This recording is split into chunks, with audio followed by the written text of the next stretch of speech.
when all of these, things started, the church was always, a place where people, could gather and share their faith. People need to feel that, they are not alone.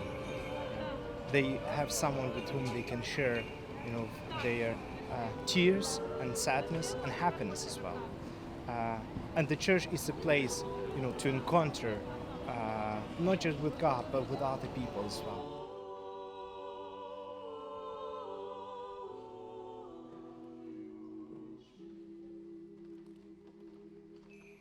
This is the Ukrainian Catholic Cathedral. Taken over in 1968, it has been acting as a centre for faith ever since, with an estimated 10,000 Ukrainians attending weekly, crossing multiple generations, drawing people of various backgrounds together. In the past few weeks, attendance has risen, with new members fleeing the war in Ukraine. People have this need to be in church, to have a special relationship with God, because that's something that they can take strength, and develop their faith.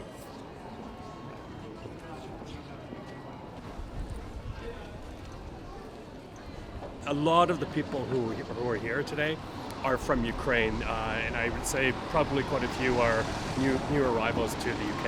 It's a church like no other in terms of the Ukrainian rite, just the architecture, but just at the end of this liturgy when they sang that last song, it's a song really dedicated to Ukraine, asking for God to protect Ukraine. You could see grown men tearing up. I was looking around me.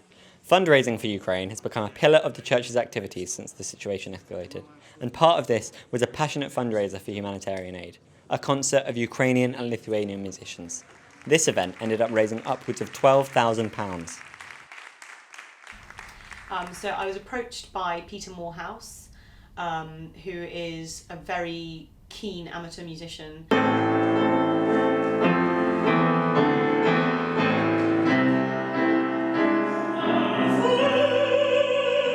He wanted to do something to help the cause, of course, as we all want to do, to stop us feeling a bit less helpless. Well, to be honest, when it all started, I knew already that that the fundraisers is going to be something that I will be doing, because this is really the only way I can contribute to the cause. I'm not like a military person or a politician or anything. So I'm a musician, so that's what I do. So I do music for Ukraine at this point.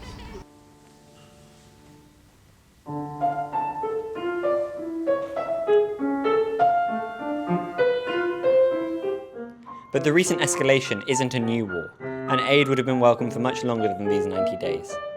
Many Ukrainians pinned this suffering on 2014 and the invasion of Crimea, looking to the larger war as just the next stage. Since 2014, with the eastern part of Ukraine, there's been war going on there.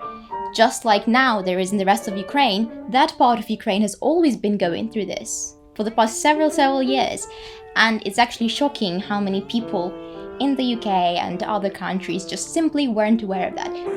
This morning, more unidentified pro-Russia armed militias patrolling the streets of Crimea's capital. The Russian military must stand down, the aspirations of the Ukrainian people must be respected, and political dialogue must be allowed to continue. They maybe were aware of it, the week it happened in 2014 or something. But then people fast forgot about it actually. There's part of you that doesn't want to believe that somebody in the 21st century is capable of doing such horrific things. We look back in 2014 when Putin and his army waltzed into Crimea. And then of course, we've had a lot of distractions since then. It's easy for a lot of people who don't have that emotional connection with Ukraine for things to be brushed under the carpet, particularly with the media as well. It all went very quiet.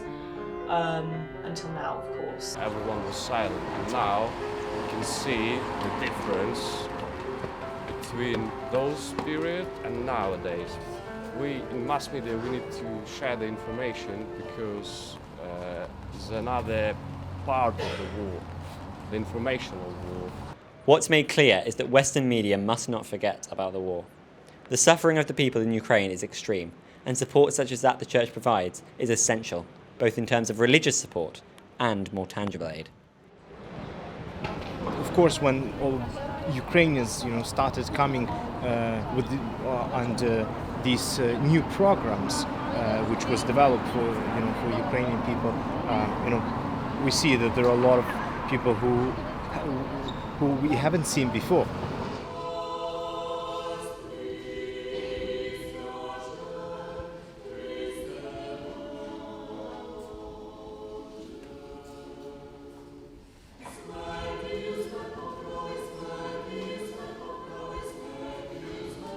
I saw even during the most dangerous times, the churches are packed in places like Lviv.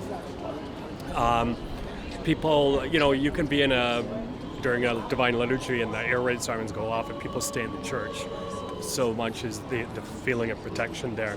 I'm living near a church where the military funerals happen, and they're happening on a daily basis. 3 soldiers buried at a time. And, you stand there and you watch the families who are left behind. And as much as they're broken by the loss of their loved ones, they do understand, I get the feeling, that this is a fight for Ukraine's existence. Their sons and daughters are heroes. I think even people who don't belong to a certain religion or any religion at all, they still have faith, and everybody has hope, which is a big part of religion and not only religion. This isn't the first crisis, it won't be the last. I think we're also at a phase of this conflict where the interest is leveling off a little bit. And it's really, really important for especially mainstream media, the big guys in the news business, to stay in Ukraine, keep on bringing, their correspondents in to report the story, because it's not only the war that's going to be the story now, it'll be the reconstruction and development.